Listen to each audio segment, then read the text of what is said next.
I'm doing too bad. Yo, what is good, everybody? Everybody, what is good? Welcome into another episode of the BeBall Jones podcast. Of course, it is me, BeBall Jones, and of course, obviously, most definitely, that right there is the reigning defensive player of the year, the Peach Belt Conference, just Nelson Haskin. What's up, man? What's going on, bro? How you doing? Man, I am amazing, brother. And you want to know why? Because our podcast is now sponsored by Body Armor. I'm just talking. I'm just not yet. Let's say, boy, you share some news with me. Hold on. I was just practicing for when that finally does happen. So that's all. That's all it was, man. Again, I just wanted to get the feel for it. Give people a taste of what it'll be like when we are finally sponsored, man. So yeah, man. But besides that, I'm great, man. Happy to be here. Getting into this episode, preseason, not preseason, but technically still preseason, but season of talk, getting into the games and everything, man. So, yeah, man. How you feeling for the season, man? What's your thoughts right now about the season? How do you feel about it? Man, I'm actually very excited about this season for a number of different reasons, and we're gonna get into all of it. But I'm really excited. But I'm mainly excited because of how many storylines there really are this season. Going into it's so much. It feels like it's so much going on in the league right now, and just so many good teams. I feel like it's a lot of good teams this year too. That's a big thing right now. There's a lot of good teams. So I'm ready to see how all of them pan out, who gonna rise to the top and who gonna unfortunately sink to the bottom. So, that's my main thing. I just gotta see who gonna really step up to the expectations we got for them, Mm-hmm. Yeah, I think for me personally, I think the thing I'm most excited about is the fact that this will be the first year that we finally get back to a full normal season.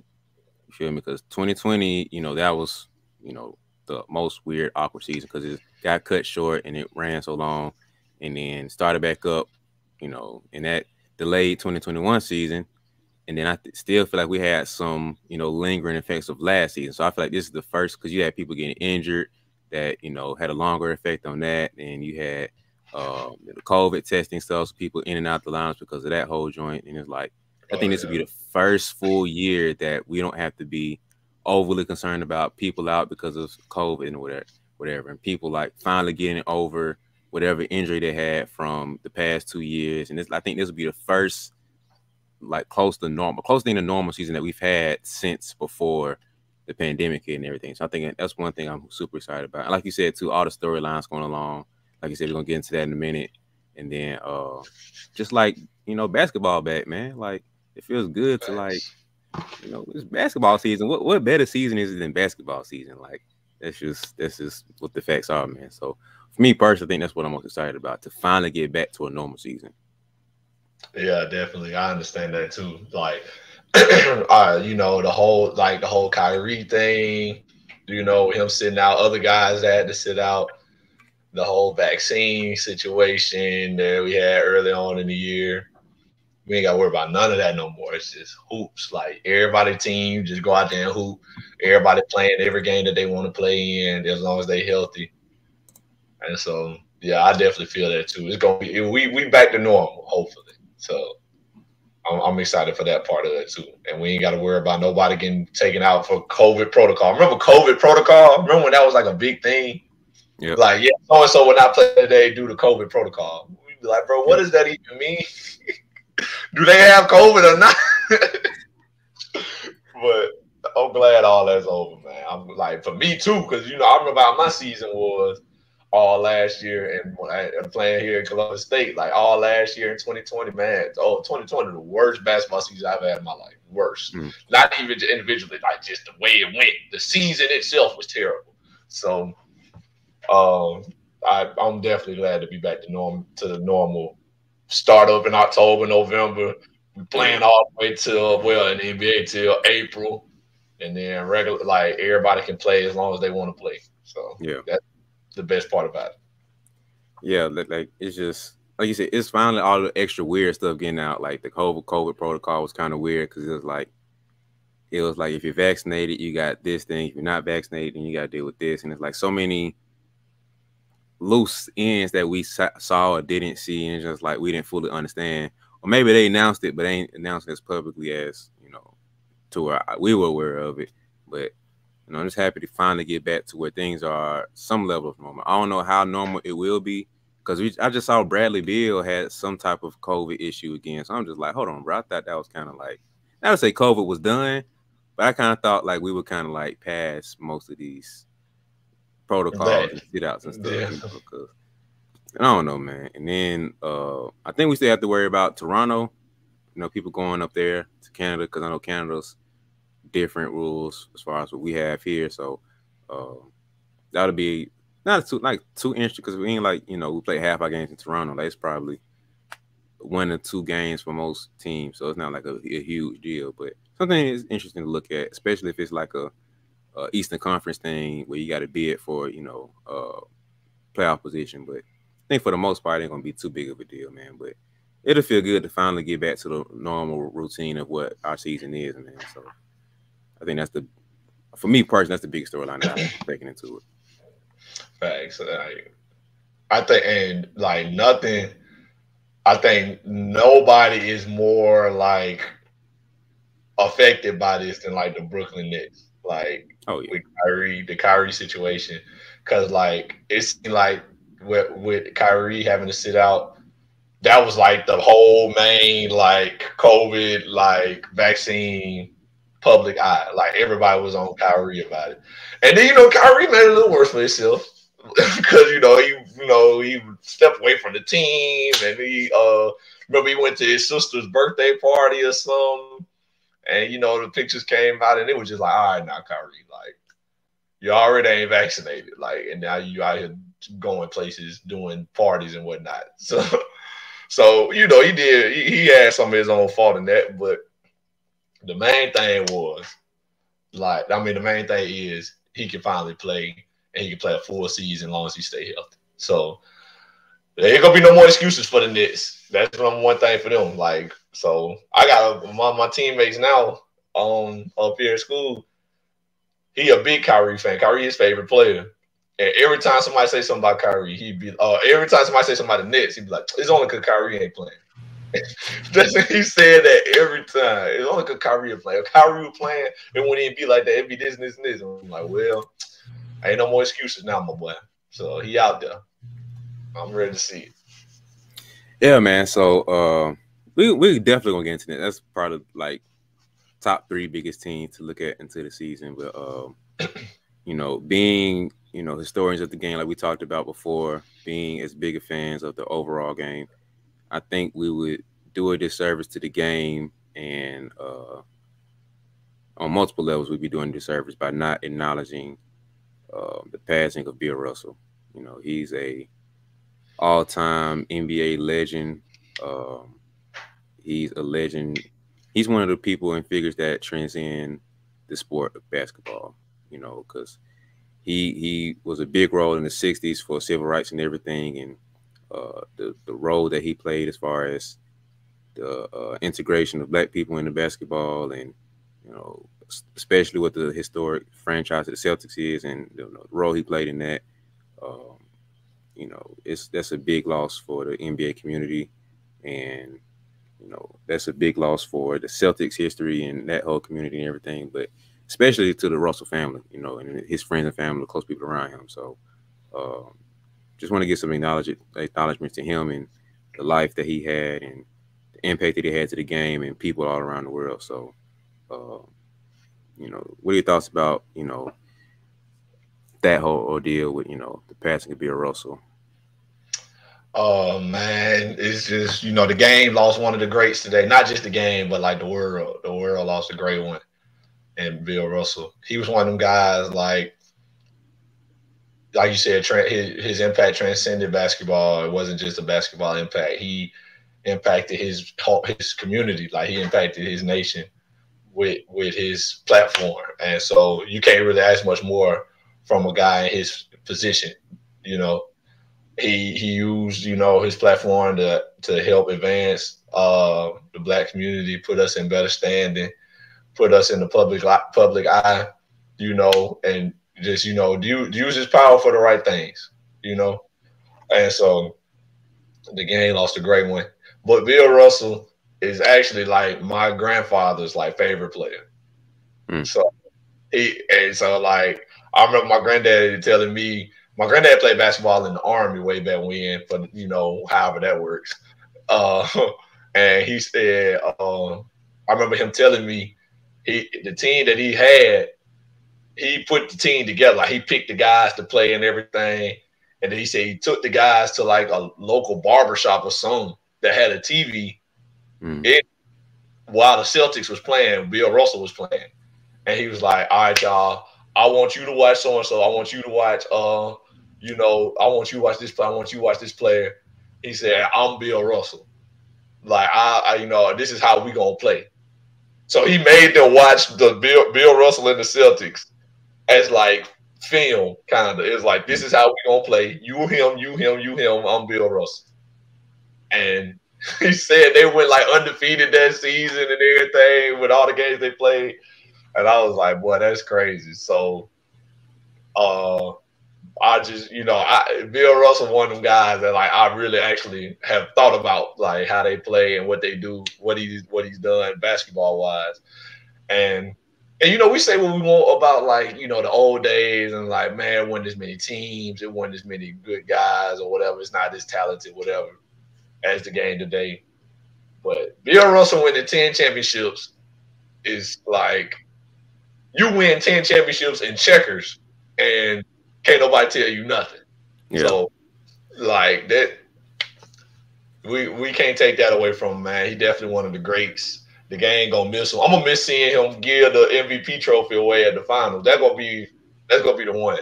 Like the next the next NBA championship somebody win, he not there to give the finals MVP trophy to him. That's gonna hurt me a little bit. I ain't gonna lie to you. So. But we just appreciate everything he did for the game, and we gonna miss him.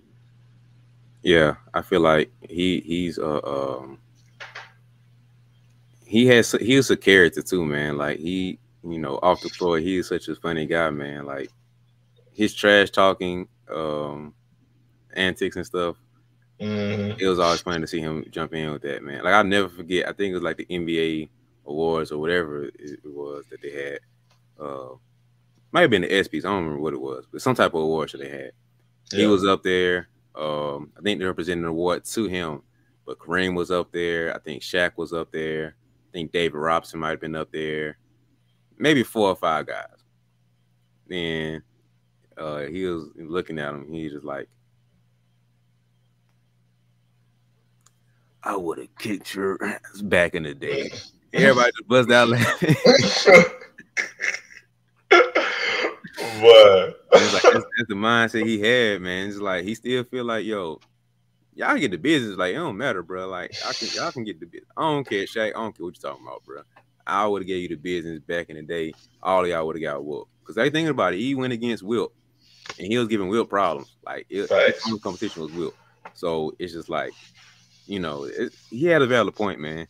And I think the thing about Bill is like, he's in that class of players that would have been great in any generation, because he was probably ahead of his time, because he was like 6'9", maybe 6'10", playing the 5. He had hopped off the world. Like I don't think too many people noticed, but he was also legit in track. He was like a G in track. He did high jump. So he like the hops weren't just for basketball. He had like legit athletic hops, like bigger than the court. So he would have been well equipped for this day and age, the open floor and how spaced the things are and how fast paced things are. It's like he would have fit in today's game too. So I think he's one of the few greats that just would have like you dropped him in 50s, 60s, 70s, 80s, 90s, and now the 2000s and now it's just like same thing. Now the stats might not have been the same, but the output overall would have been the same. So, his rings are his rings. You feel me? Like, and I don't think nobody's touching 11 rings. That's nobody's gonna touch that record. I think that's one of the few records that just go down in time. Is like nobody, because like LeBron went to 11 straight and he only has 4. It's pretty tough to it's tough enough to get to the amount that he has, let alone winning all of them. So unless the NBA starts condensing back down and goes to like 6 teams, I don't see that happening. With nobody touch the record, and I don't see them condensing teams like that either. So we're pretty safe to say that Russell will go down as the most winningest, as far as championship goes, the most winningest player in the history of the game. So, um, it was, I know it's tough for the game, especially people that actually knew him. I've never met him or anything, but it's tough for his family and friends, those that actually knew him, to still deal with that. There's no time period on grieving and how to heal from that. So, um, thoughts and prayers with them, man. Anybody that knew him, around him, got the opportunity to talk to him. You feel me? Like that's just tough loss to have. So just want to give a minute to shout out Bill Russell and give him some love and respect, man. So things you got to say about Mr. Russell? Nah, man, it's just the game's gonna miss him, man. So like you said, prayers and love to his family, and just know we're gonna miss him around here. All the NBA fans, the real NBA fans, gonna miss Bill Russell. He done gave us laughs. He done gave us stories. He done gave us memories, and so them stuff that we ain't gonna forget no time soon. So we're gonna miss him around here. Yeah, man. It's I can't wait to see the stories that come out of him now. Yeah. Not in a bad way, but it's like how it's gonna come around. Like, man, give me a favorite Mr. Russell story. Give me a favorite Bill Russell story. Greats that played against him, the people that were just under his generation. Like, he was a coach, so it's gonna be fun to hear the coaching stories he had, and the Celtics players that were under the organization that had the opportunity to meet him when he was around or whatever. It's just like it's gonna be fun to hear those stories now, man. So that's one part I'm looking forward to, man. But shout out to his family, friends, and everything like that, man. So and also just quick on this one, Nate Robinson just came out, I think earlier this past week, not too long, a couple days ago. He's dealing with something with his kidney. I hate that I don't remember exactly off the top of my head, but he has some issue with his kidney. So he's dealing with that. He says he's been dealing with that for like 4 years, but he just finally came out with it. So just keep him, be mindful of that. And the Kevin Mutombo just came out not too long ago, last week too. Say he has a brain tumor, so he's dealing with that. So That's just just be mindful of people, not just athletes, not just celebrities, whatever, but just people. Because like I said, Nate been dealing with that for 4 years. There's no telling, what else somebody else is going through that we don't know about. So just something to throw out there. For people to keep mindful of, because I don't like, if I can do my little part to share information, keep something aware of people, man, just the least I can do, man. So, yeah, man, I don't want to start, super morbid mood for this episode, man. So, what is the biggest? I think the Nets probably. The Nets might be the biggest storyline to look into coming back into the season. But I think the Warriors, despite that one incident, the Warriors are also like the biggest team or headline to look out for. I think it's really 3 teams, but I think the Warriors might be the other biggest one to look into. So, which team? I don't know. It's tough. Which team do you want to start with? Because it's 3 good ones. It's just juicy to get into with everything that's been going around. So, which one do you want to start with? If I get to pick, I want to start off with the Lakers. I can't lie to you. Like the Lakers, I feel like that is the biggest question mark in the league right now. Like you said, Nets right there next to them, and the Warriors is still a big storyline, especially with what just went on with them. But as far as a whole team goes, the Lakers are the biggest question mark. Are they going to be great or are they going to be terrible? Like, are they going to be tops of the West or are they going to be in the play-in? Yeah. And, like, just getting into it, like, to be real with you, this whole summer, I've been telling folks they need to trade Russ. I know Russ kind of your boy. You a fan of Russ.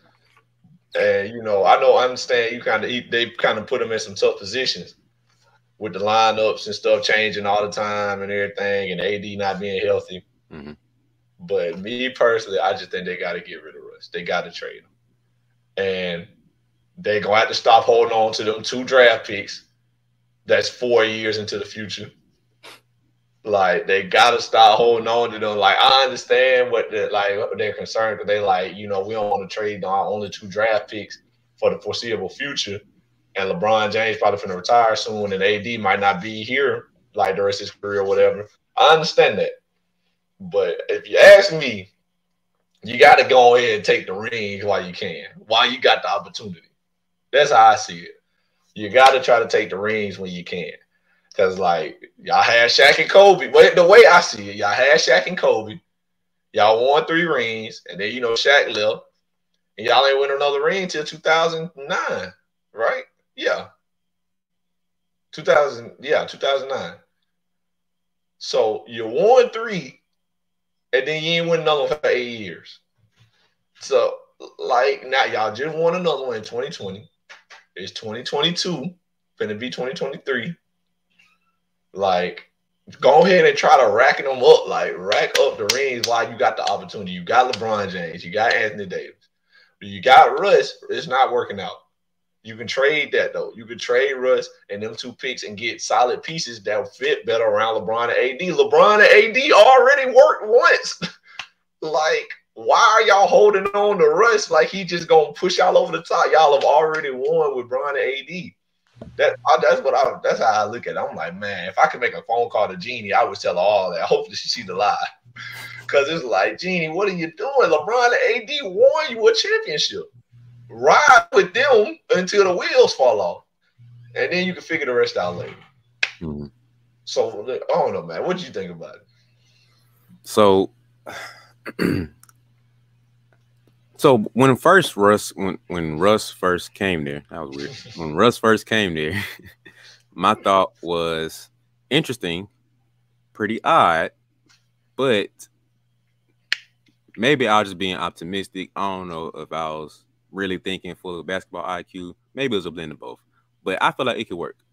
If Russ took more of the D-Wade role when Bron and D-Wade played together, and he was more of a slasher because he's not going to be a shooter. That's never been his game. So that's why people start clowning his shooting. I'm just like, what year before this year did Russ have an actual jumper? He had the midi. Don't get me wrong. The midi was legit, and somehow he magically lost that. That's still baffles me to this day. But since when he was like a 3-point sniper, especially catch and shoot guy, when has that ever been in this game? So when people start bashing, I'm just like, yeah, y'all just hopping on the train of it's popular to bash Russ, or y'all just, I don't know what y'all are, but y'all obviously don't have basketball common sense. So let's just stop that. But I feel like it could work to an extent if they were able to pull from those Heat days and say, hey, Russ, this is what we're looking to do for you, get you in these actions. I know it's tough to do with the other pieces, the other 3 guys on the floor, but let's say you get AD in the Bosh type role, and say your other 2 guys are shooters. But for that reason, the coach was not putting out multiple shooters. It was 3 slashers with LeBron and AD. That's just terrible. But Vogel was on not some smart other basketball. Vogel was on some other stuff. But anyway, I feel like it could have worked if Russ would have said, okay, when I'm on the floor with LeBron, I am strictly a slasher. I might come off some handoffs and just go back downhill, whatever. And when LeBron's off the floor, that's when I'm Russ mode. And me and AD can go to work or whatever lineup you have. And it's just like, okay, cool. And they never were really able to play together long enough to actually get some kind of groove and some chemistry going, figure out if it can work. Because when Russ was by himself, Russ was Russ. So he obviously could play basketball. So it was just, no amazement there. But when you turn around and throw them guys on the floor, of course you're going to see his numbers drop and his play drop, and other guys too, because we don't know how to play together. And so you got to throw that whole season away almost because you just had so much in and out. So it's all discombobulated. This year, let me put up the roster real quick. Now I'm really confused. Okay. They have Russell Westbrook. They got Patrick Beverly. They got Dennis Schroeder and Kendrick Nunn. And Austin Reeves, if you want to count him as a guard too. I mean, like a point guard. So in LeBron James, you want to come as your point guard too. So what's the plan here? Because it ain't like none of these guys are just like a good backup to where he can sit on the bench or whatever. It's like, you know what I mean? Like, you know, you have some guys who can sit on the bench and it's like, okay, cool. If he needs to play, he's, you know, valuable, reliable piece. But all these guys are like starters or a guy who come off the bench and really give you good minutes. Why is your roster full of these point guards? Because you more like you can have somebody be unhappy. You feel me? Like Thanks. it's just not a good mix for him. Like Kendrick Nunn is his career starting to go like here. I'm not trying to come off the bench for any of these guys.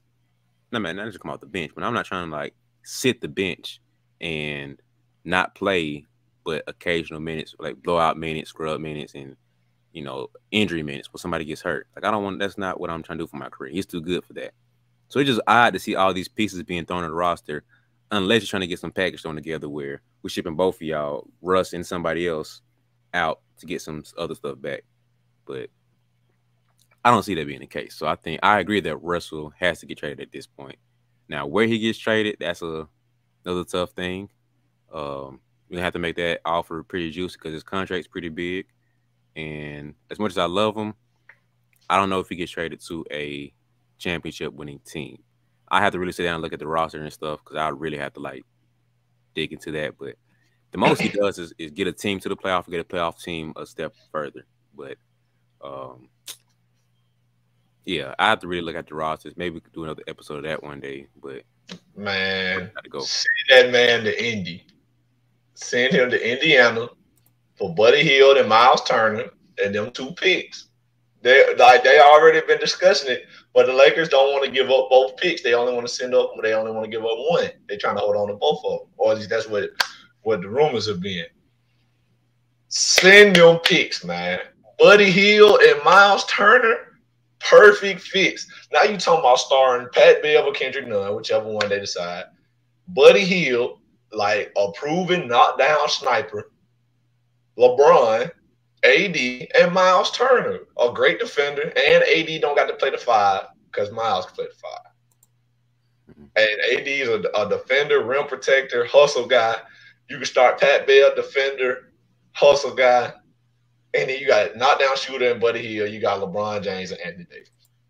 Like I think that's a great lineup, like for your starters, and then the guys that you had starting, like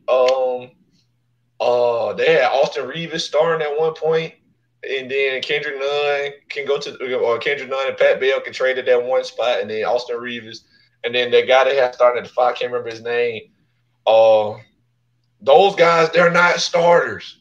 They're not starter like championship team starter players. Austin Reeves needs to be coming off the bench on a good team. Same thing for Pat Bev, most likely. Like Kendrick Nunn, Pat Bev, whatever. You know, you decide which one you think is better. I'd probably say Kendrick Nunn, but he was hurt all last year, so ain't no telling what we're going to get out of him, really.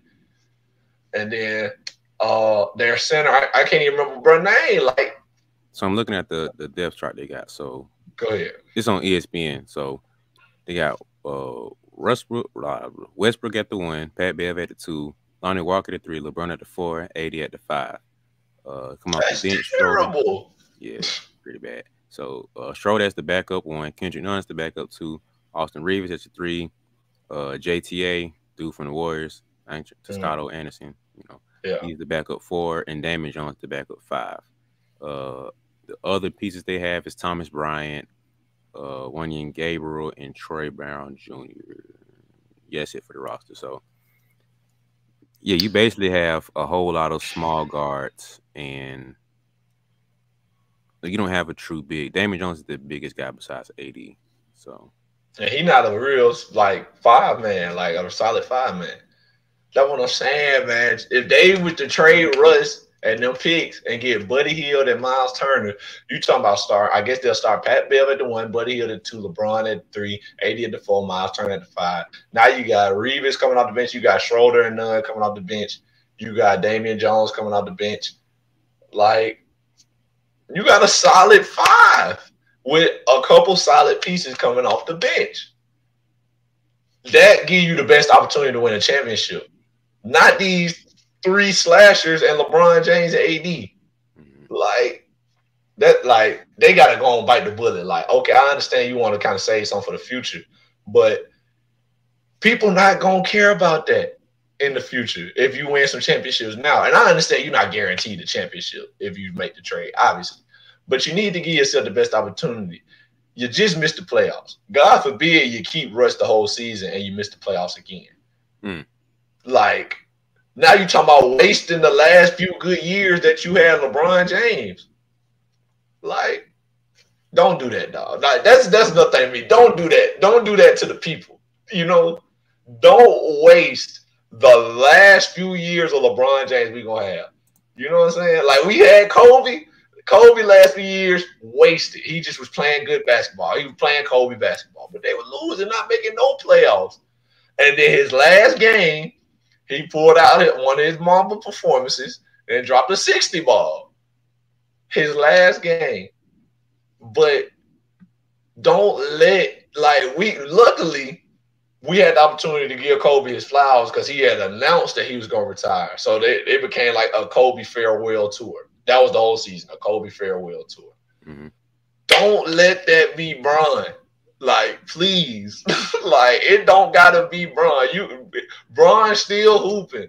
Make his last few years worse some. You know what I'm saying? Don't let us get no Michael Jordan and the Washington Wizards years. You know? That's how I feel though. Like, don't do that to us. You know? Yeah. I think it's Like, headed to that point where it's more the Kobe years. Not even. I think it's just weird because we've never seen LeBron's career right now is like untouchable as far as comparison of what we've seen from other people. Like, thanks. because usually when you have a star coming here and then coming down, that's usually what we have. LeBron's been here and he's like here. It's like he's it's not even going back down yet. It's just like Just he plateaued a little bit. just a little bit. He's still like his athleticism and skill. He's still adding to his bag and stuff. It's just like we're starting the plateau now. Like it's still like it's. I can't even like it's like curving almost like the plateau. It's not even like just plateaued out yet. So we've never seen this before from a guy of his caliber. So it's just like it's weird. But even with that, we've never seen a team not equip the guy for the next person up. And as much as 80 supposed to be, I think 80 is like 26 now, 27. Yeah, he's about the age. So he should be prime. This is about prime time for him. And honestly, do you think about trading him at some point? AD? Yeah. Maybe after Bron done, like, I'm not trading him right now because we won a championship with that.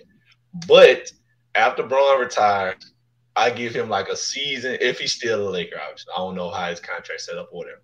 But I give him like a season, 2 seasons to like lead the team. And I tell him, like, this your team. Like, it ain't no more New Orleans where like you was just playing with no expectations or nothing like that. Like, nah, you got to be the best player on the team every night, and we expect to win. Like, that's what we looking for. Now, if I don't get that out of him after a while, then I try to trade him and maybe just blow it up and rebuild after that. But I'm still using AD because until like I don't have the opportunity to anymore. Because at the same time, like I said, he's already won a championship and he's the second best player. LeBron and AD are a championship formula. They've already done it. You can say what you want to about the bubble or whatever. Mm-hmm. They've already won a championship. So I'm rolling with that. I'm taking that risk every time. Like, Yeah. okay. Like it's just like Steph and KD. Like they won championship. The next year they had the exact same team, running back. Like I get it's the Warriors or whatever, but you know, running back, do it again. The Suns got to the finals. They could have got rid of Chris Paul. They said, "Nah, 4-year deal, running back. We're trying to get back to the finals." You feel me? Ride with it, bro. Like ride with that. Yeah, but I think the issue with him is kind of like I think LeBron might have came out and said like, bro, you have the reins, take them. Like LeBron's not trying to be the reins man anymore. Like LeBron has shown he's best served. I don't see that's not true. but he doesn't mind taking a back seat. He doesn't mind being not necessarily number two, but like you go kill and I stay home and take care of everybody else. But AD has not going out to go kill, so LeBron had to kill and take care of everybody else too. I know LeBron can't, but he just like I felt he's more naturally he's naturally conditioned to do setting the table for everybody else. So now fourth quarter comes, if I need to go kill, I can go kill. Especially now LeBron, like older LeBron, he was still had the more passiveness to him to where I'm making him his basketball play. But I think he's been groomed and conditioned to where, okay, I am the best option for the play. He's been less passive, I guess, but then again, we haven't seen LeBron for real since 2020, because there's no telling right now, but that's just kind of what the feel I got for him. But Lakers got a lot going on, man. They still got a lot of. I think Russ has been like the scapegoat, honestly, and I'm kind of getting tired of that being. Not even just because I'm a Russ fan, but it's just like, bruh, there's more issues than Russ to look at. Oh yeah, definitely. Like, so that's kind of my issue of like taking my Russ fan hat off and like looking at the basketball game. We have bigger issues than just Russ here, so let's like stop everything being on him. But yeah, man, that's kind of what the Lakers situation is, and sticking on the West Coast, sticking in the same state, they have some issues to figure out too. Right across the way in Oakland. Yeah, they in Oakland now. So yep. Pool parties got a bag. Wigs got a bag. Big bag. Back of the Brinks truck type of bag. But waiting for this third piece of this bag equation to see what's gonna happen with him, man. And of course, this recent incident plays a role into that. I think you have to be foolish to not say it doesn't play a role into it. So, not excluding it, but overall, what are your thoughts on the Warriors, man? What do you think about this situation and how things have been handled? To be completely frank with you, my boy, I think this is their way to get Draymond out of there. Like, personally, because he finna be in contract year or whatever. I think he on contract for this year and next year, but they've been talking about like negotiating his contract now or whatever. Like, because Draymond want another max. He on max. He want another max. Yeah. I think the Warriors use this like, hey, bro, you just punched one of our star players in the face. And it's like, Poole ain't one of our star players. Did you see the contract we just gave him? He one of the stars now. So, like, I think this might be unfortunately for Warriors fans, the time with Draymond and the Warriors might be coming to an end. Like, it ain't going to happen this year, obviously. But I know we probably all thought he was going to be a Warrior forever. But I think it's probably close to being over with now. People talking about he might get traded and all that, but like, I don't think nobody really trying to trade for Draymond like that, just being real. Just because I think most people understand that like, what he does fits best in their system with those players. But I don't know. We'll see, I guess. But I think this might be they take it out. Like, oh, we really weren't trying to give you the max, no way. But we for sure ain't giving you the max now. So yeah, I'm gonna take this vet minimum, my boy. We'll call it a thing. So I don't know. That's my same thing. That's so disrespectful. Get him in the vet minimum after all he done for that. I'll be oof. They finna get my boy the Udonis Haslam contract, man. Like we don't. Oh man. Let that slip out that's one of the offers. I can't wait to hear Draymond podcast. Oh my god. For real. Oh man. That's gonna be the best episode, the best podcast ever made. He gonna get on there hot. It might not even have no guests, just him. Man, the whole episode is him blowing from everybody from Steve Kerr. But I don't think he'll do that. But man, if they offer that man Udonis Haslam contract, bruh. Anyway, man. But nah, I feel like I've heard people say they need to trade him, and I think if the Warriors do that, they're cashing out their championship chances, honestly, because Draymond it's Steph Curry and Draymond. That's like you can't weigh one above the other. You can't. It's impossible because yes, Steph Curry and Clay are amazing. That's the outer layer of what makes the Warriors the Warriors. It's obviously Steph Curry's 3-point shooting, his game, his handles, all the stuff that his gravity, all the stuff that plays a role to the Warriors. Mhm. But the ability to have somebody as selfless as Draymond to know when, where, and how to get Steph and Clay the ball exactly. Like he never misses a beat. If he misses one, it's because the other one was the better option. That's literally like that's how in sync they are. Like that's we could have a full debate on why that's the greatest big three or trio, period. Like that's how great those three are together. So removing one hurts all three deeply. Clay is the most probably I don't say the most, but the most replaceable piece. But he's like it's Steph and Draymond right here, Clay's right here. You can't replace any of the three and expect they have the same results. No matter how good Jordan Poole is, no matter how good Wiggs is, you can't do that with them. So um, yeah, you can't trade Draymond. But I have heard little whispers and rumbling from certain people that I do follow that have, level of intel that this is a play to get him to the Lakers. Because him and LeBron kind of buddy. He's been Mhm. praising LeBron a lot now, and it's kind of anytime LeBron ain't come up the past few years, he had nothing but love for him, and you know, so I don't know how true that is, but that's just kind of the whispers I've been hearing. So take that however you take it, whatever. But it is what it is. But I feel like they don't trade him. I feel like the only real option here is to pay the man or not pay him. That's really the only option you have, or pay him a little bit less. Because I don't see you trading him. And if you trade him, you might as well cash in your championship ring and just basically look at it as a rebuild. Because I don't see how you can replace him and what he does. Like you make the playoffs, obviously, because Steph is great enough to do that. But I don't see you winning the ring without him.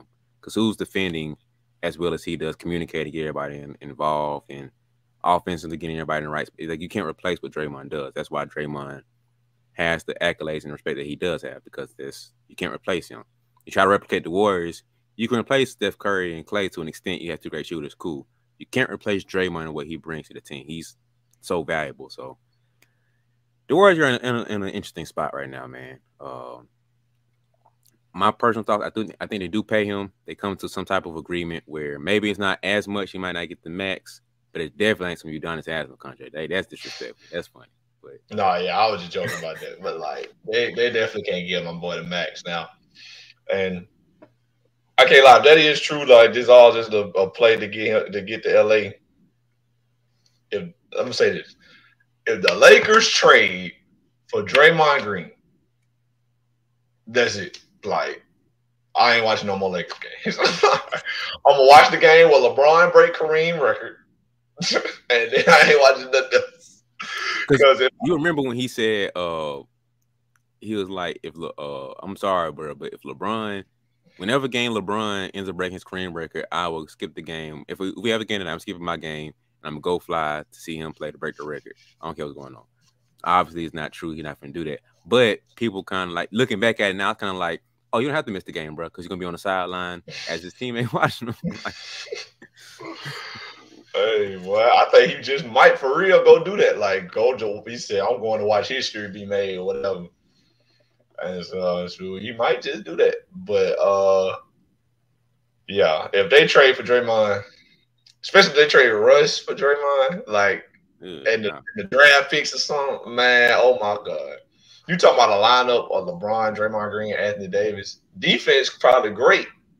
Can't get no buckets, no spacing. Especially if you got doggone Pat Bev out there. Pat Bev and Draymond Green on the same team. Defense immaculate. Offense, oof. They might start having some high school scores. 84 to 86. Tell you. It's gonna be tough, man. I don't know who's scoring besides LeBron and AD, because Draymond giving you 10, Pat Bev giving you 10. I don't know who you start. You got it. Like they don't have any real shooters on the bench, so I don't know who else can start with them. But there's gonna be an ugly lineup offensively, man. But I feel Tell you. like they or like you said, they might just have a play where like you say, is this year and one more year. Hey, sign on, bro. You know, something type. I don't know what the situation gonna be at. I don't know enough GM and contract talk to really talk too heavy on that, man. But I don't know. I mean, I don't even know how much weight to put in that whole talk. It's just might just be some speculation. I don't know how true that is, man. But there's something to look out for is what they're gonna do with Draymond in that whole country situation. But anything else you want to say about the Warriors situation? Because we got to talk about the Nets too. So anything else? Nah, but I also can't wait to see Pool Party and the Splash Brothers. I Oh feel yeah, like they're gonna have a. That's gonna be good. yeah, I'm ready to see his development too. Oh, I can't forget about Wiseman. I think Wiseman coming back too, oh, yeah. forgot about that, bro. So like they're also building for the future. Um, that's an interesting play to look at because Pool Party, Wig's kind of older, but Pool Party, um, and Wiseman are a nice foundation piece to kind of rebuild on. And I feel Mm-hmm. like they definitely cannot take the blueprint of the Steph Curry Warriors into the next generation Warriors. Now, do I feel like Pool Party or Wiseman are the foundation of a new, franchise like that? I don't know. Don't think so. Um, but Wiseman, this is his second year now, maybe Third. third year now. So he still has a lot of time to grow and develop. He could be. There's no telling right now, but and you got to think he's in a very limited role because it's Steph Curry, Klay Thompson, Draymond Green show. You're getting the fourth, no, really fifth, plate to eat off because it's Klay and Steph eating first, like as far as scoring. Draymond's gonna have the ball in his hands to make sure they eating. Pool Party getting to eat off of that. Wiz eating. So y'all falling somewhere behind them. But I think it's interesting to see how he comes back and flows with those guys, man. How he progresses and develops. But that's the real X factor to look into. Because if he can come back and be a shot blocking, dominant, athletic big like they used to have back in the day before the KD era came, the Warriors might go on another little run. Might have the team of the decade type of run. So Thanks. it's looking real ugly right now. Wiseman shape up to Mm-hmm. be somebody serious, man. But there's no telling, man. So I think he's a key piece to look out for the X factor for this year. Um, but yeah, man. So now to get on to East Coast and that team and New York with all this kerfluffle going on, man. I don't even know if that was the exact right word to use, but it sounded good. So I'm rolling. No, I'm with it. Brooklyn Nets, man. I'm a big KD guy. I love Kyrie too. I'm a big fan of both of them. And as we talked about with a 25 and under draft, as people know we're Ben Simmons guys. Right. If those guys are healthy and playing together, I see them strongly coming out the East. Um, I don't see how Ben Simmons playing as Ben Simmons, Kyrie playing as Kyrie, and KD playing as KD with the shooters and snipers between Joe Harris, Steph Curry, what's your boy name? What's the big name? Nick Claxton. Him Clack. playing his thing, he doing his thing as a big. I don't know. Patty Mills come off the bench. I don't know how. I'm gonna tell It this guy. sound good. It sounds beautiful on paper. It sounds beautiful, but once again, I don't. You don't know. It's just too much iffy around them. Can Katie stay healthy? Can Kyrie carry out his season? Fully with the vaccine issue. We don't know exactly what the situation can be with that. Mm-hmm. Can he stay healthy? That's another big issue with him. What is Ben Simmons' situation? Can he stay healthy? Is he healthy right now? We don't know. So there's the big question mark. But if on paper, if everybody's at 100% what we see, there's a real good chance to come out the East. So um, what do you feel about the Brooklyn Nets, man? Um, yeah, I feel like they are the second biggest question mark in the league after the Lakers. Like, um, when they had Kyrie, KD, and James Harden, it was really like a big what if of like how they're gonna share the ball, how are they gonna play together. Mm-hmm. And then, granted, we only saw like 11 games of them all together, but for the 11 games that they played, it somewhat worked. The ISO ball, the James Harden playing point, facilitating, and let Kyrie and KD get off. It kind of worked. Now with Ben Simmons, I don't know how much that's gonna work because they got Ben at like the four. So is he gonna play like a point forward kind of role? I haven't seen them play a preseason game or nothing yet, so I don't know I don't know if Ben's gonna play like a point forward kind of role, or is he gonna be like, are they like just letting him be a regular four man? Like, is he gonna rebound, defend, and like do all that good stuff? Or are they gonna have him like in a Draymond type of role? I kind of feel like that's where he headed, like a Draymond type of role, facilitate, play D. You know, we ain't really looking for you to do too much on offense, which might not be bad for him.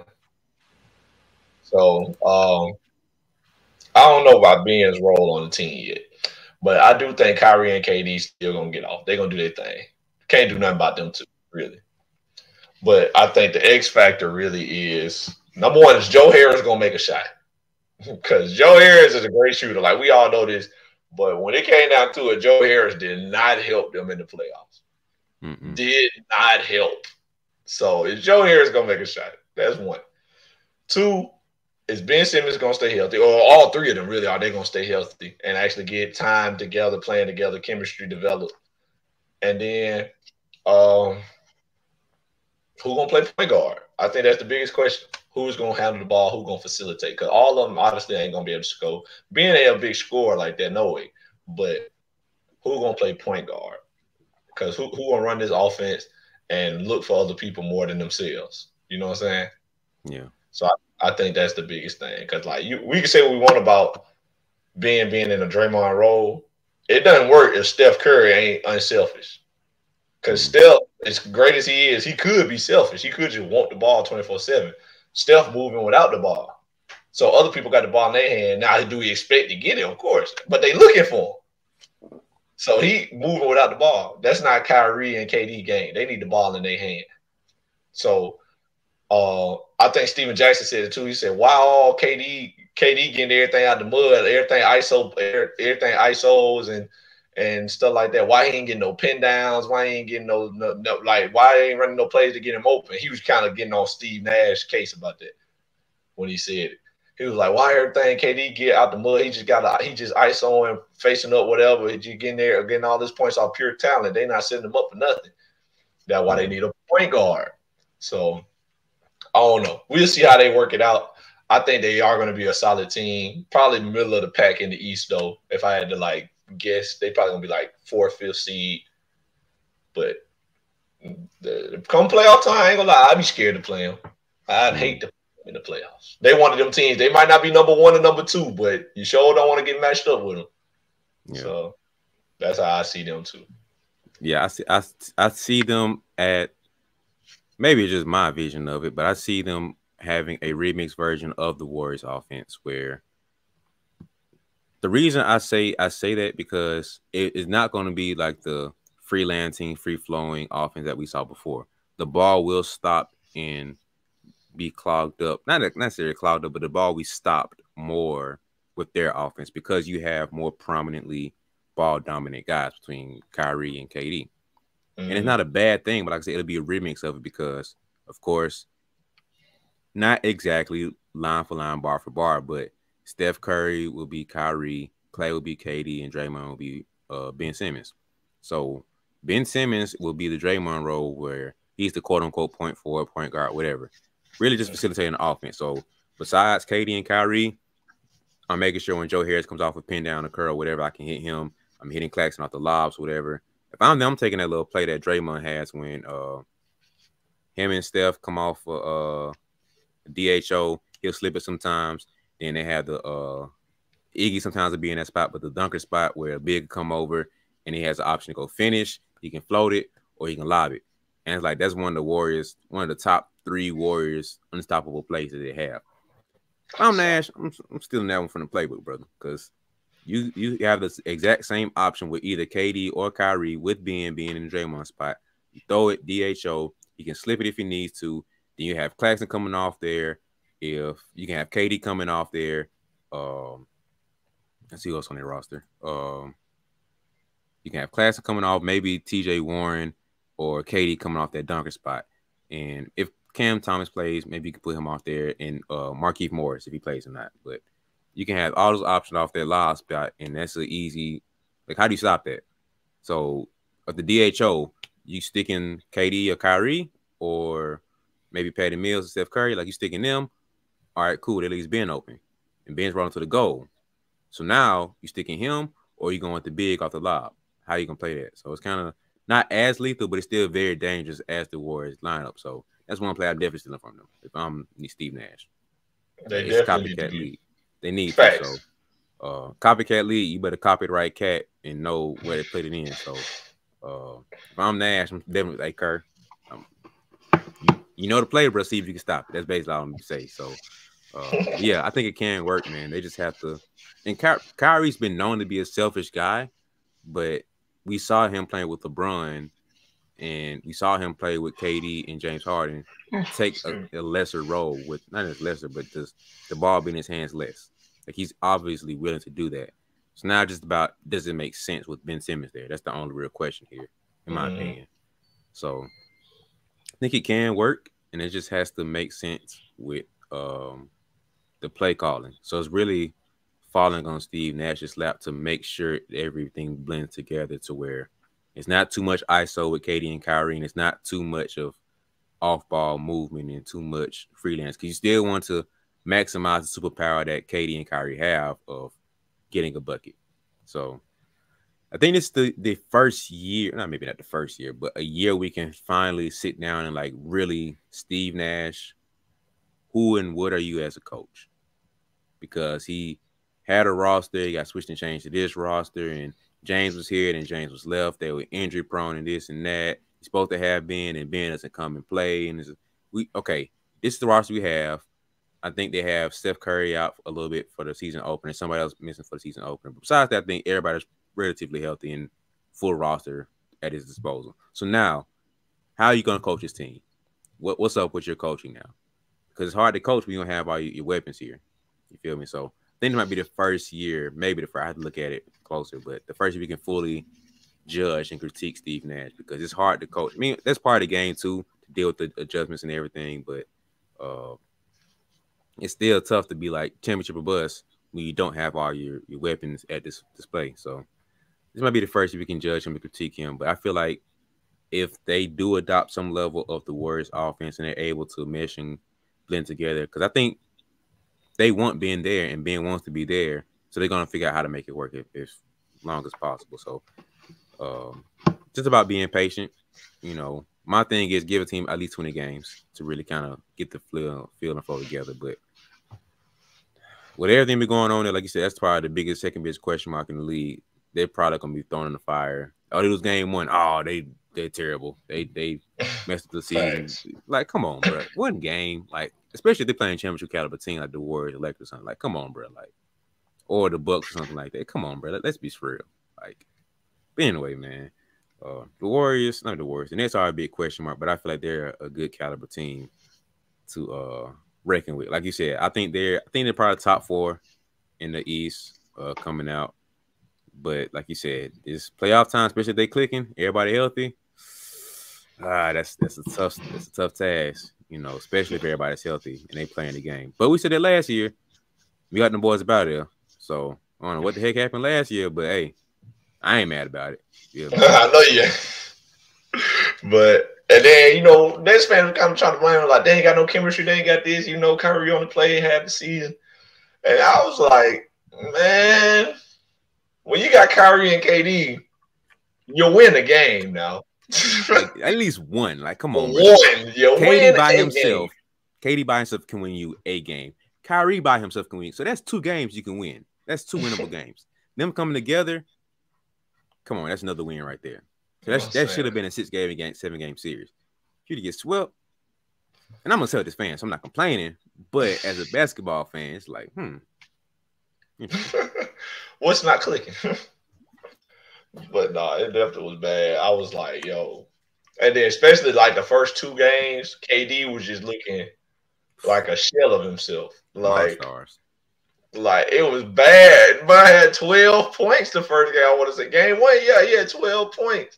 I was looking at the stats, like Kevin Durant, 12 points. That just don't add up. Like I couldn't believe it for real. I was like, no way he had 12 points. And I watched the game. I was like, no way he had 12 points. But Yeah, man, they locked that up, bro. Like they sat on that. They won all them games fair and square too. Blew them out Mm-hmm. twice, and then won two close ones. Yeah, they got to shake back. They got to shake back, and this year won't be no excuses. And this year, we really gonna be able to look at Steve Nash. Also, like you said, and if I'm them, I might not tell them, but if I'm them, I'm like Steve got 2 years, this year and next year. If we ain't touching that Eastern Conference Finals or the finals, like we need to be smelling the finals in this year or next year. If not, I'm pulling the plug on Steve because you feel me, your excuse. 2020, you didn't have no Kyrie, or whatever, and KD was hurt, and then 2021, you had James, KD, and Kyrie. Kyrie didn't play a whole lot. He didn't play half the season. Then you traded James. Just a whole lot of stuff going on around the team. A whole lot of drama. This year, you need to do something. You need to do something. Next year, you're on your last leg. Like, that's just me, though. I might not need to own no team. Because I ain't going to lie, I'm going to be harsh about some things. Like, you got this year. This year is your, make some shape year.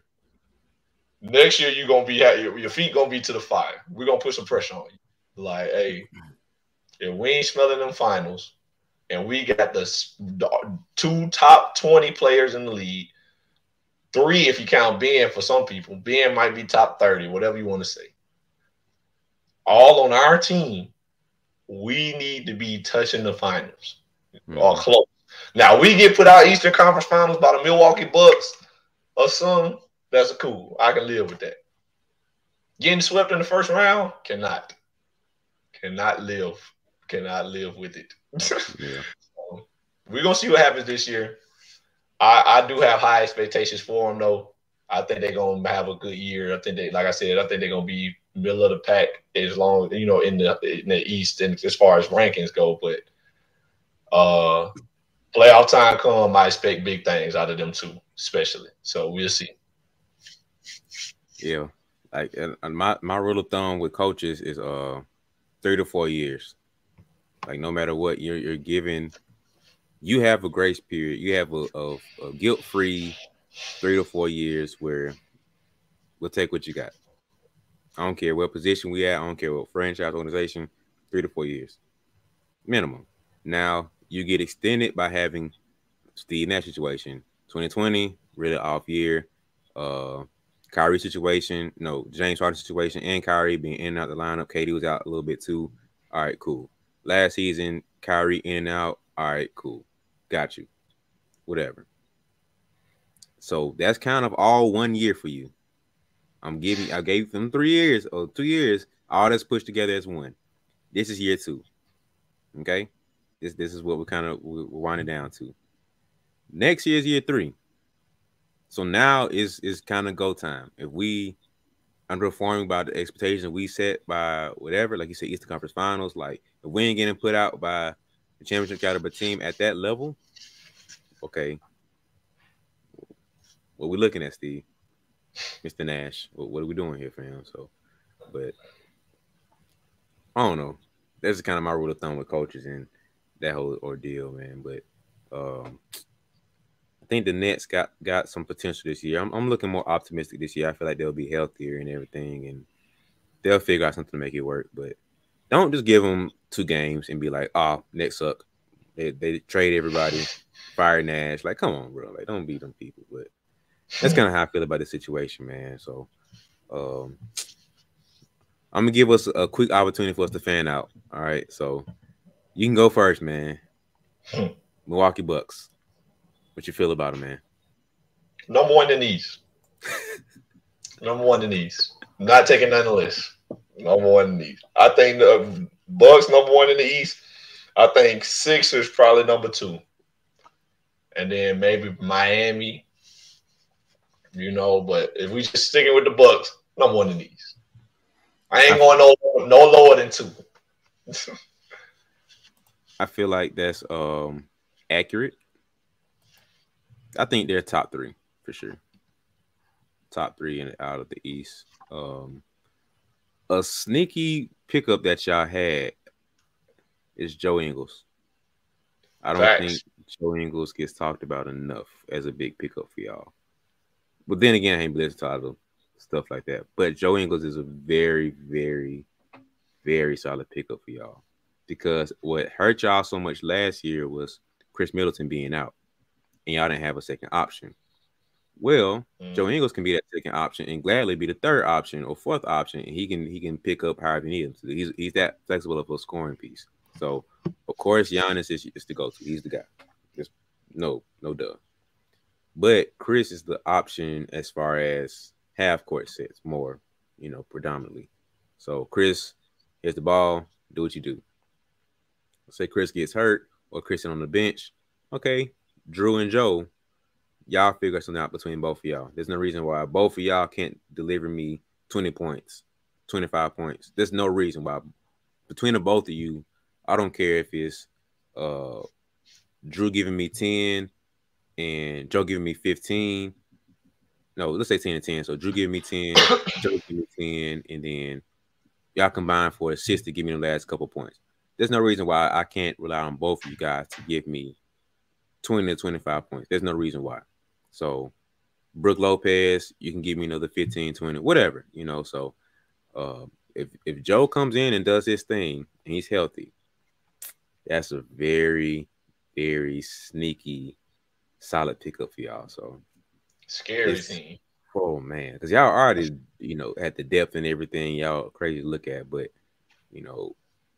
the depth y'all have now. So just looking at y'all roster real quick, they got Drew at the 1, Grayson at the 2, Chris Middleton 3, Giannis 4, Brook Lopez 5, George Hill backup 1, Pat Connaughton, Wes Matthews, Bobby Portis, and forgot about my boy Bobby. Y'all resigned him. He got a bag. Serge Ibaka was a really good pickup for y'all too. I don't think people talked about that enough either. But Serge we Ibaka, really like the biggest team. Like it's nasty. It's so big. Like y'all are huge. Like defense, rebounding, immaculate is there every night. You're gonna get that every night. Yeah, I think because the shortest guy y'all have that looking at like George Hill at 6'3". Drew's like 6'4", 6'5". Grayson Allen, I don't know how great Grayson is. I think he's like 6'3". Then Pat Connaughton's like 6'5". Bobby's like 6'10". Giannis is 7 foot. Brooks 7 foot. Serge like 6'10", 6'11". So it's like Wes Matthews like 6'6", 6'7". Joe Ingles like 6'8". Like, come on, bro. It's y'all are big on top of it. Like the small, y'all have the length that I would love if I was a GM. Like the shortest guy on my team might be about 6'3", 6'4", and that's it. Everybody else on my team, if you shorter than that, you're gonna have to be like a bull, like this dog that can go, like a Chris Paul type or a what's my boy name? I forgot. I forget it, but just somebody who can fit that frame of like, okay, you're the exception for my roster. But everybody else, we 6'4" and up. Like we're long, we're athletic, we're big, we're physical, and you're gonna have to figure out how to beat Steph Curry, Dame, and Trae Young shooting from half court because once you get past Drew, if you can get past Drew, you gotta deal with my wing of Chris Middleton, Wes Matthews sitting right there. Then somehow you slip past him too. You got Giannis and Brook Lopez and Serge Ibaka sitting back there waiting for you too. So figure out which you got to pick your poison at that point because you're not finna score an easy point against this team. So that's the one thing I do love about y'all. Y'all are huge, man. Because boy, y'all were a problem the past 2 years. So thanks. It's crazy. Yeah. So like I said, no one in the East. There's no replacing length and athleticism. Like that's something that's gonna be there every night. Like guys like that depend so much on like skill and finesse and stuff. That's great, obviously. But my old coach used to say, your shot ain't going in every night. Offense ain't gonna be there every night. Some days you just ain't gonna be able to make the shot. You can play defense every single night. Every single night I can get out here and guard. And that's what the Bucks got. Every night Drew gonna be able to guard somebody. Chris is a solid defender for real. People don't give him credit for though. Wes Matthews come off the bench, he a solid defender. Then you got Giannis, who obviously a solid defender, great defender. Brook is a good rim protector. Bobby Portis can come off the bench, great rim protector, great rebounder. Serge Ibaka, great rim protector. It's like stuff like that you can't replace. Mm-hmm. So that's there every night.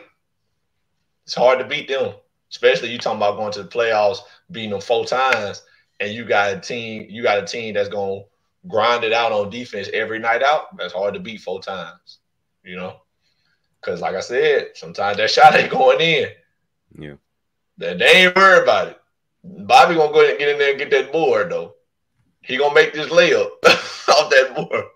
That three might not have went in from Chris Middleton, but Bobby get this offensive rebound. I bet he make that layup. Mm-hmm. So I'm telling you, yeah, number one in these. But what Yeah. you though, man? You know, you a Celtics guy. So what's your expectations for them boys? Since we started with my team. Yeah. Like the last thing for y'all team, I think the Oh biggest my bad. advantage that y'all have is like y'all still got chemistry. Like y'all Oh have yeah. small piece to plug in too. So it's like that alone is why y'all might just off the strength have the best regular season, team out of everybody. Because Philly, they're still trying to figure out but Harden and Embiid, trying to figure that whole thing together. Maxey, how's he gonna fit in with that fully? Like they're still figuring out little stuff here and there. The Nets, we just discovered. I mean, it just went over how they dealing with that whole thing. Transition to my team, we still trying to figure things out too. Mm-hmm. We don't have any major shakeups, but we still have really good shakeups in a good way. So y'all have the hands down the best chemistry, definitely in the East. So I would not be surprised if y'all were number one in the East. Like that would, if y'all don't come out top two, that's a failure for you guys. Like there's no reason why you should not be top two. Just off the chemistry alone, there's no reason why you shouldn't. I would look at that as a failure. Unless you're trying to like load management stuff, but you understand having that. So y'all should be top two in the East. So, but my boys, you don't know how good I felt about our acquisitions and our pickups. Like, I don't know if I said this publicly or I just talked to you about it or something to myself, but literally every pickup that we had was what I said we should do, like what we should have. Like we were missing a backup guard who was able to facilitate, get everybody involved, still play great defense, and score when needed. Because you don't have to score, but okay, Jason Tatum and Jaylen Brown aren't having right now. Who can we count on? Last year, we didn't necessarily have anybody to be like, okay, boom, you're the guy. Cool. But we didn't necessarily have a point guard for sure, per se, to get everybody involved with. Like, Derek White was cool, but didn't really love him as a point guard. He was supposed to be a big pickup for us, and he was solid for us, but he didn't follow through as much as we were looking to have him do. But I love Smart. That's my guy, but he's not. I think it's hard to change the DNA of a guy of what they are. If you're not a pass first guy, your instinct to pass first is not going to be there. And so, with the way he's built, he might be somewhat pass first, but he's still predominantly not that type of guy. So that's why we needed a Brogdon to come in and take that role, because that's what he does more naturally. He's going to look for a good open pass rather than him scoring. And we went over how he lost a lot of fans last year with that pass. Oh my goodness, that man, or the lack thereof of a pass, let me say. So, man, that get me started on that, man. But anyway, so yeah, Brighton was a huge pickup for us. I'm super glad about that. I say we need a wing, somebody that can come in. When we have Jason Tatum and Jaylen Brown, one of those guys go out, we need somebody else to come in and score. Keep the scoring up. You don't have to be giving us 20 every night, but a solid 15 will do. And we picked up Gallinari. The only question mark with him is he stay healthy. And as we see, the question mark still remains. Can that boy stay healthy? But I was also saying, depending on how Grant Williams develops, we might not need to pick up anybody else, because that can be our extra scoring off the bench if he starts. And I don't know how that plays out, but he would be a great pickup as far as the scoring wise, and see how Derek White develops. He could be more of that, but I don't know how the starting lineup and bench should be. But anyway, those two guys could develop to be more of that backup wing that we had. And lastly, we need a big, because it was Al Horford and Robert Williams for sure. I'm not a big fan of Tice. He got up out of there. Okay, cool. And so we ended up picking up Blake Griffin. Solid pickup. He's not the shot block I necessarily looking for, but he's a solid pickup. If he can give us what he gave the Nets, coming off the bench was like a lot of energy, a lot of hustle, solid defense. Especially when we go against y'all, we have another option. Look at throw at Giannis, which would be beautiful. Going against Embiid, with Philly, when we go against the Nets, another body throw at KD, will he be great? Obviously not, but still something to throw at, another look. So, but yeah, I think that's a great pickup. And I feel like a good GM now, because they did what I said. Maybe they watched the podcast or whatever. I think I put it out there. I don't know, but where they watched the podcast, like, BeBall Jones got on to something. Let's do what he said, and then just fill the pieces in. So, part of me wishes we got Carmelo, just for the fans' sake of it. Carmelo guy, wish we could have picked him up. But Blake Griffin, I ain't mad about Blake, but then to think about the game he could have gave Tatum and Brown, just I'm thinking about that part of it. But the fan of me, Carmelo, I wouldn't been mad about that at all. But yeah, I'm really looking forward to our season. The only question right now is how Derek White fits in. Does he step up to be more of what we thought he'd be? How Grant Williams develops, and can Tatum and Brown really figure out how to be A-level players together? Because they know how to do it when one of the others off the floor and they do their own thing. But if they can figure out how to not just coexist, but like play off each other and play together, now we're really looking like a championship team. Like you really don't know how to stop us now. So that's the biggest thing I'm looking for, is them being able to blend together now. So I feel like we're definitely a top 4 team in the East, especially if we start meshing together and clicking with everything. We could creep into the top 3, maybe top 2, because we have probably the second best chemistry out of everybody. But I don't know. But that's my thoughts on us, man. I would not be surprised if we made in the run to the finals. Pretty bold thinking, but we made it last year, so why can't we go back to back? Oh yeah, definitely. I definitely a contender now. I would never not say that. But I do like the pieces y'all picked up too. I think y'all solid. Where is Robert Williams now? Because he's not on our depth chart. Last I heard, he was hurt. Oh, maybe that's it then. He's not on the depth chart at all. I thought he might not have been there no more. Well, let me look at the whole roster. I mean, I know he's on the roster for sure. I just know he had surgery on his knee or something like that. Oh, okay. Yeah, he is still on the roster. I was saying, don't scare me, dog. Like, hold on. Don't scare me. Yeah, y'all need him. I think he's gonna be a great player, like defensive player of the year type caliber player. Oh yeah. But well, I was gonna say, y'all definitely are big contenders. I like the pickups y'all got. I think, but more than anything, I think that y'all's finals run gave y'all players that experience is the best thing that could happen to them. Having the finals experience, knowing what to expect and what it looks like, what it feels like to get that far, I think that's big for y'all. Mm-hmm. So, especially Jaylen Brown, Jason Tatum, of course. I think when y'all got there last year, y'all made a lot of young mistakes, and you kind of see it. You can see their youth in the game, like driving in, not playing all 2, kind of just throwing passes out, like. Marcus Smart did it a lot, drove in, jumped, didn't really have nowhere to go, kind of just threw the ball away, turnover. That happened a lot.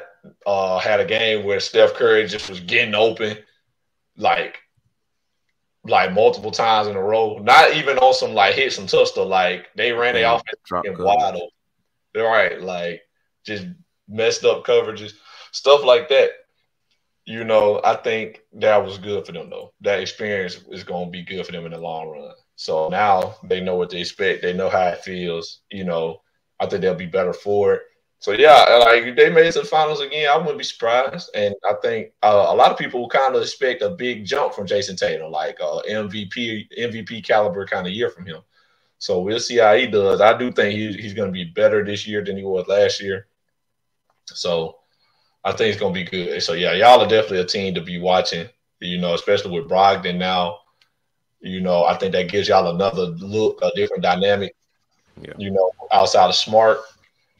And so think it's gonna be good, man. Y'all still in good hands. Ain't no need to be worried or nothing just because they lost in the finals. Y'all going on the right track. So can't wait to see that.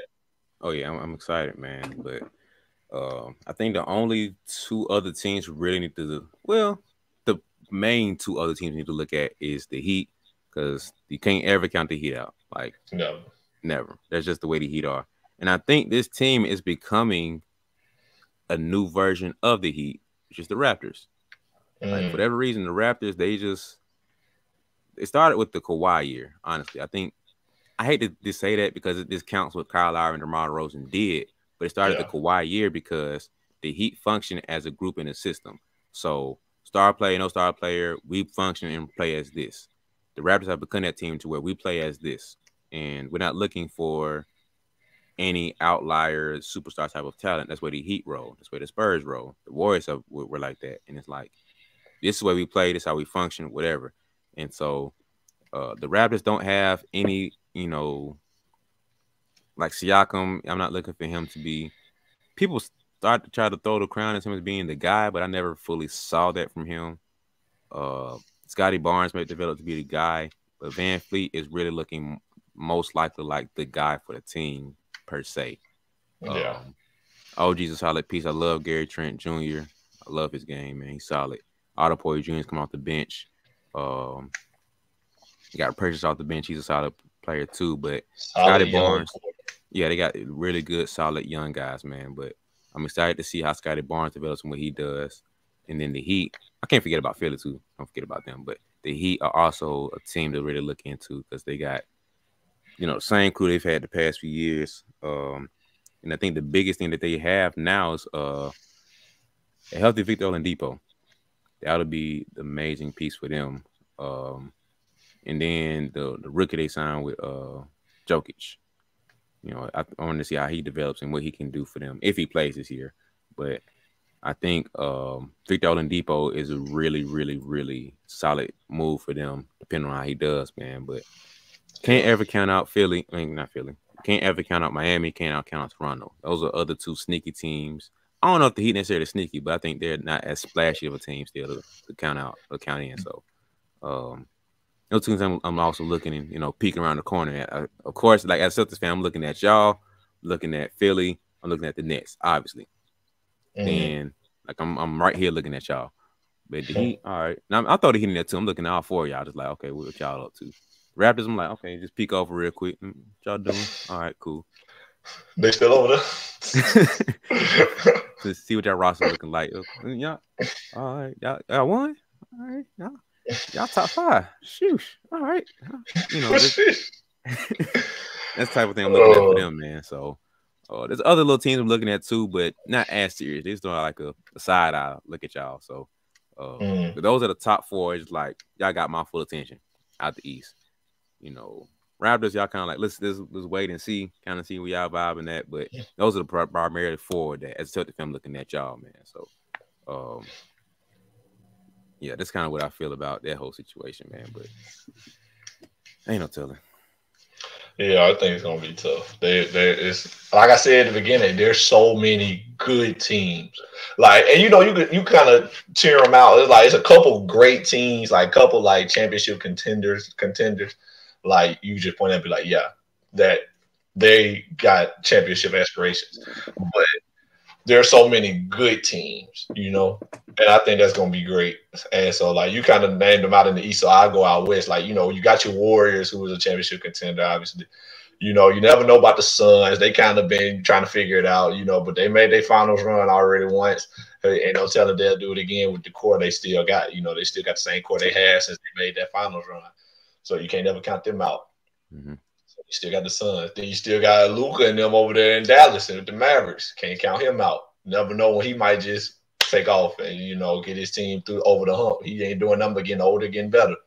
Mm-hmm. And then the Clippers is a question mark right now. Don't know how they're gonna mesh together after they picked up John Wall, but they scary. John Mm-hmm. Wall, Paul George, Kawhi Leonard, scary. You never know how they're gonna turn out, but I don't think nobody really want to see them right now. They one of them teams, so you can't count them out. Never know what the Lakers might do. They still a big question mark, but we already got into that.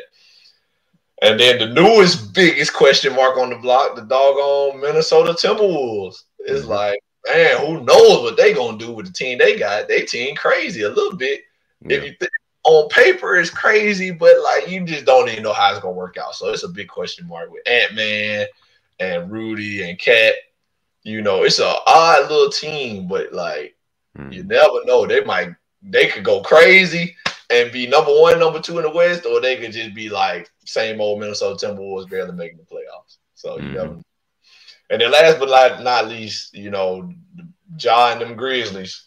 Mm-hmm. They didn't turn the Grizzlies into like the hood's favorite team. Like I never thought I'd see the day the Memphis Grizzlies would be for the culture so much. You know? But like they was already I want to say, yeah, they was number one in the West last year, right? They was number one seed. Yeah, the 1 or 2. Yeah, something like that. So I won't be surprised they did that again. So they another like contender team like you can't sleep on. So man, just so many good teams this year, man. Like I feel like I was having this discussion with one of my teammates earlier, not earlier, but like a couple days ago. They was like the Lakers gonna win 50 games. They was like they're gonna win 50 games with the team they got now. I said, I don't think so. They was like, yeah, bro, 50 games, like with the team they got, they even if they like not playing their best, like they can win 50 games. I said, I don't think you really know how many games 50 games is. Like 50 wins. I don't think you realize how high that is. I said, let me break something down to you. Two teams won 50 games last season in the West. Two. Memphis and Golden State. It was some teams at 49, 48, but two teams in the West won 50 games. So let's go. And so if they win 50 games, you talking about them being top three. You think they top three? And he was like, nah, they ain't top three. I was like, what do you think they ranking at then? Because I'm pretty sure they 7-8 range. He was like, nah, they probably about 4-5. I said, okay, cool.